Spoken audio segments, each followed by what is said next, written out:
Hey, today's Friday. It's End Time Watchman. I'm backslid. I just want to let y'all know. Look, I done fell off the wagon. I done did it. I'm drinking a bull today. God knows I've tried. I just sometimes know flesh is weak. You know, you get up, you read stuff, you see what's going on with the financials, you see what's going on with a bunch of idiots in Washington that call themselves rulers, and you know, you look at videos and you get phone call after phone call about, well, this is going on with this person's losing their house, this person just lost their job again, or these people been out of work since June. I get personal emails about people been out of work since March of last year. You know, and so I'm sorry, I just backslid. I fell off the wagon. I try to eat healthy and do healthy, but you know, I just fell off today. It's a Red Bull energy drink. I don't know, man. I know they're not good for you, but I'm gonna drink this one anyway, and hope the mercy of God will still be on me for it.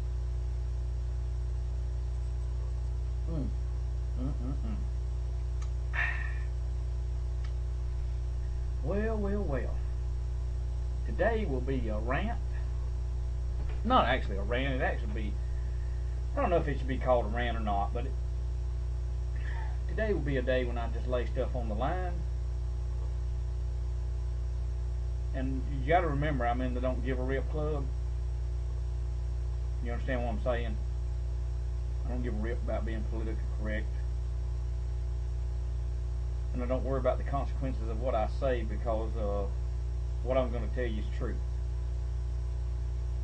So there's just so much, y'all. There's just so much. So much is taking place in America, and it's almost as if those that are presenting the destruction of America, they don't care.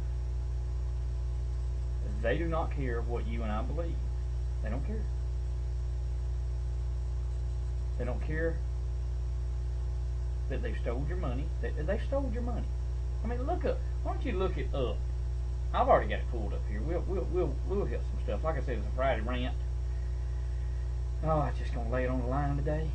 And CB1122 says she's made a lot of rants and didn't publish them. So have I, honey. Ooh, boy, I made some that you had to hide the kids. I backslid so bad. If that makes sense. But anyway, I wouldn't publish them. I didn't publish them, but we'll see how this one turns out. We might just go for the gusto today, since I'm backsliding drinking.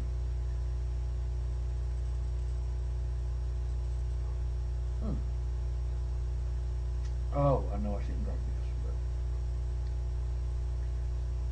a little sugar there, sodium, nice, and vitamin B2, 250%, but not a significant source of anything good for you, I'm sure, but I'm going to finish it nonetheless. And we'll get ready to rumble here in just a second. Boy, that thing was good. That about made me high. Just a joke there. You know,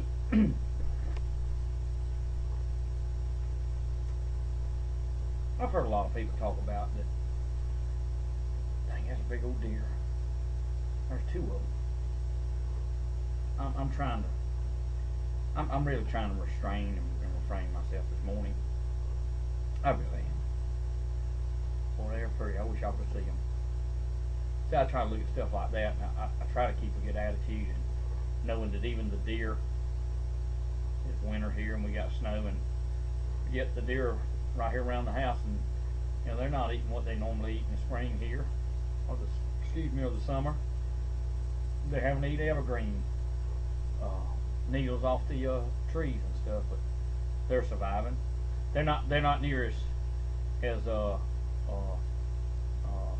don't have near as much stored fat on them now, because they stored it up there in the summer, and now they've come through a lot of the winter, and there's still more to go, matter of fact, and they're not quite as fat as they were, if that's the right term to use. And I apologize if I'm looking at them. I'm just looking at them. No, I don't apologize for it, but they're sticking together as a team. These two deer are, and they'll eat a little bit, and they'll look around. They'll eat a little bit more, but you know that them deer, and one of them's a fawn, 1 year, probably a year old. Dang, there's another one, big dude. All right, when I'm looking at this, and I'm seeing they've stuck together as a team. Okay, they're not necessarily eating what they used to eat in the summer when the grass is plentiful and the berries are plentiful, but yet they're surviving. And I'm going to tell you, this is to go to the people that are not or have not been putting up food. Even the animals got enough sense. Got enough sense to get in survival mode in certain seasons. Even the deer. But the deer also know that there are wolves. Excuse me, where I live now, there are wolves and bears, and 2 were seen day before yesterday. They also know that they better be on the lookout for the wolves. You see. And I guess what I'm saying here is that their survival depends on how alert they stay. Their survival depends on them knowing their enemy. And their survival depends on what they can get in food and in shelter during the hard times of winter. I'm going to try to put it like this, and I want you to think and understand what I'm trying to say. But just as those deer are experiencing winter in the natural form, if I may put it to you like this, winter has come to America.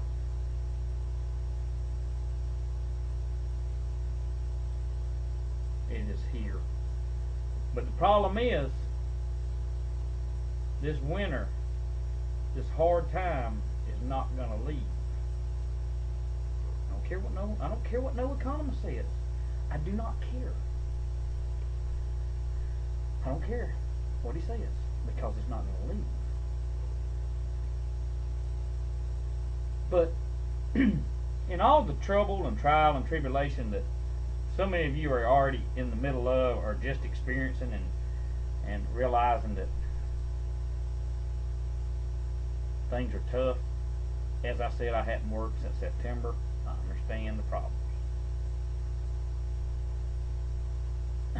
I would suggest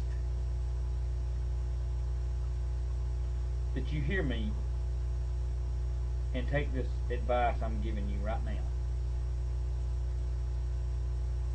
Whatever you do, don't curse yourself.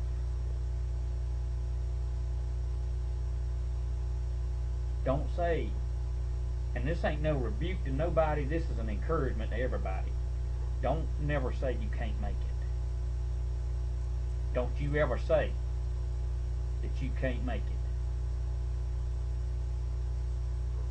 You know, I've got kids, for an example, let me say this.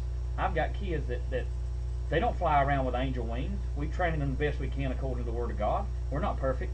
But if they do something wrong, I ain't going to curse that kid and say, that little old devilish piece of nothing, look at you, you're going to turn out to be nothing. I would never say that to my kids. It'd take an idiot to do that. But I tell them, look, God don't want you doing that, and I don't neither. God's in heaven, I'm on earth, I'm fixing to tan your hide. Okay? Now, you're better than that, so don't act like that's what I tell them. But at the same time, we got to recognize that about ourselves when we go through tough times. Don't curse yourself. You got to gird up the loins of your mind, and you got to say, I'm not going to quit. I am not a quitter. Because God don't make any quitters. He doesn't. I'll be back. Don't leave me.